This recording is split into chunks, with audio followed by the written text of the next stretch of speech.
Welcome back. Rajarajeshwari Nagar ಕ್ಷೇತ್ರದಲ್ಲಿ ಹೊಡಿಬಡಿ ಮಾತು ಪ್ರಚಾರದ ವೇಳೆ ಹೊಡಿಬಡಿ ಮಾತನಾಡಿದ್ದಾರೆ ಸಚಿವ ಮುನಿರತ್ನ. ಆರ್ಆರ್ ನಗರ ಕ್ಷೇತ್ರದ ಖಾತಾ ನಗರದಲ್ಲಿ ಭಾಷಣದ ವೇಳೆ ಈ ಮಾತುಗಳನ್ನಾಡಿದ್ದಾರೆ. ಇಲ್ಲಿಗೆ ಯಾರೇ ಬಂದ್ರು ಹೊಡೆದು ಕಳಿಸಿ ಅಂತ ಹೇಳಿದ್ದಾರೆ. ಯಾವ ರೀತಿಯಾಗಿ ಹೇಳಿದಾರೋ ಗೊತ್ತಿಲ್ಲ.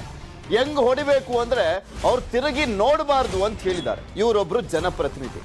ಇವರು ಪ್ರಚಾರದ ಸಂದರ್ಭದಲ್ಲಿ ಈ ರೀತಿಯಾಗಿ ಮಾತನಾಡಿದ್ದಾರೆ. ಪೊಲೀಸರ ಮುಂದೆನೆ ಮುನಿರತ್ನ ಪ್ರಚೋದನಾಕಾರಿ ಭಾಷಣವನ್ನ ಮಾಡಿರುವಂತದ್ದು. ಈ ಬಗ್ಗೆ ಪೊಲೀಸರಿಗೆ ದೂರನ್ನ ನೀಡಿದ್ದಾರೆ. ಕೈ ಅಭ್ಯರ್ಥಿ ಆಗಿರುವಂತ ಕುಸುಮಾ ಚುನಾವಣಾ ಆಯೋಗಕ್ಕೂ ದೂರನ್ನ ಕೊಡ್ತೇವೆ ಅಂತ ಹೇಳಿದ್ದಾರೆ. ಡಿ.ಕೆ. ಸುರೇಶ್ ಅವರು, ಆ ಭಾಗದ ಸಂಸದರು, ಅವರು ದೂರನ್ನ ಕೊಡ್ತೀವಿ ಅಂತ ಹೇಳಿದ್ದಾರೆ. ಚುನಾವಣೆ ವೇಳೆ ಸಚಿವ ಮುನಿರತ್ನಗೆ ಹೊಸ ಸಂಕಷ್ಟ ಶುರುವಾಗಿದೆ. ಮಾತನಾಡುವಂತ ಸಂದರ್ಭದಲ್ಲಿ ಏನ್ ಮಾತನಾಡ್ತಾ ಇದೀವಿ ಅನ್ನುವಂತ ಪ್ರಜ್ಞೆ ರಾಜಕಾರಣಿಗಳಿಗೆ ಇರ್ಬೇಕಪ್ಪ. ಸುಮ್ಮನೆ ಏನೋ ಮಾತನಾಡ್ತಾ ಇದ್ದೀನಿ, ಅಲ್ಲಿರುವಂತ ಜನರನ್ನ ಉದ್ರೇಕಗೊಳಿಸಬೇಕು ಅನ್ನುವಂತ ರೀತಿಯಲ್ಲಿ ಮಾತನಾಡುವಂಥದ್ದಲ್ಲ. ಅಭಿವೃದ್ಧಿ ಹೇಳ್ಕೊಂಡು ನಾವೇನ್ ಮಾಡಿದೀವಿ ಅಂತ ಮತ್ತೆ ಕೇಳಬೇಕು. ಅದನ್ನ ಬಿಟ್ಟು ಇನ್ನೆಲ್ಲ ಮಾತನಾಡ್ತಾರೆ.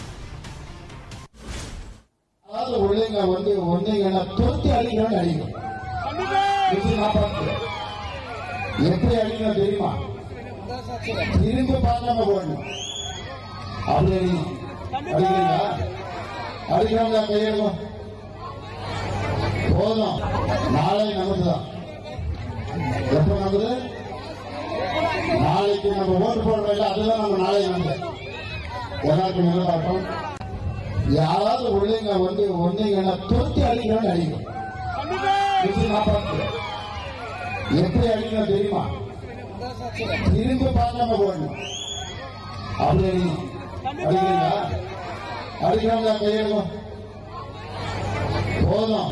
ನಾಳೆ ನಮ್ಮದುதான். எப்ப ನಮ್ಮದು? ಒಂದು ಕಾರ್ಯಕ್ರಮದಲ್ಲಿ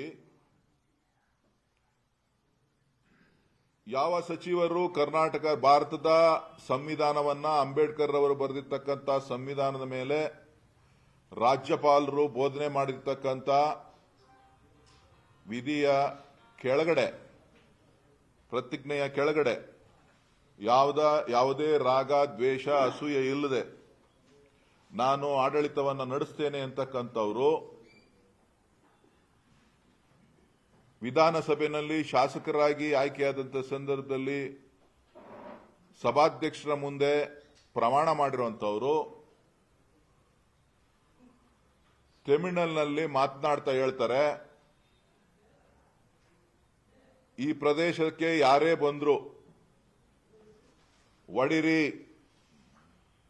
ಈ ಪ್ರದೇಶಕ್ಕೆ ಯಾರೇ ಬಂದು ಮತ ಕೇಳಿದ್ರು ಓಡಿಸಿ, ಸಾಯವರೆಗೂ ಬಿಡಬೇಡಿ, ನಾನ್ ನಿಮ್ ಜೊತೆ ಇದ್ದೀನಿ, ಮುಂದೊಂದು ದಿನಗಳಲ್ಲಿ ನನ್ನದು, ನೀವ್ಯಾರಿಗೂ ಹೆದರ್ಕೋಬೇಡಿ ಅಂತ ಹೇಳಿ ತಮಿಳಿನಲ್ಲಿ ಭಾಷಣ ಮಾಡ್ತಾ ತಮಿಳರನ್ನ ಕನ್ನಡದವರ ಮೇಲೆ ಎತ್ಕಟ್ಟುವಂತ ಪ್ರಯತ್ನ ಕರ್ನಾಟಕದಲ್ಲಿ ಬೆಂಗಳೂರಿನಲ್ಲಿ ಒಬ್ಬ ಸಚಿವರು ಮಾಡಿದ್ದಾರೆ. ಅದು ಯಾರ ಮೇಲೆ ಮಾಡಿರೋಂಥದ್ದು? ಕರ್ನಾಟಕದ ಒಬ್ಬ ಕನ್ನಡದ ಹೆಣ್ಣುಮಗಳ ಮೇಲೆ ಮಾಡಿರ್ತಕ್ಕಂಥ, ಅವರನ್ನ ಗುರಿಯಾಗಿಟ್ಕೊಂಡು ಅವ್ರನ್ನ ಒಡೆದೋಡಿಸಿ, ಒಕ್ಕಲಿಗರ ಹೆಣ್ಣುಮಗಳನ್ನ ಒಡೆದೋಡಿಸಿ ಅಂತಕ್ಕಂಥ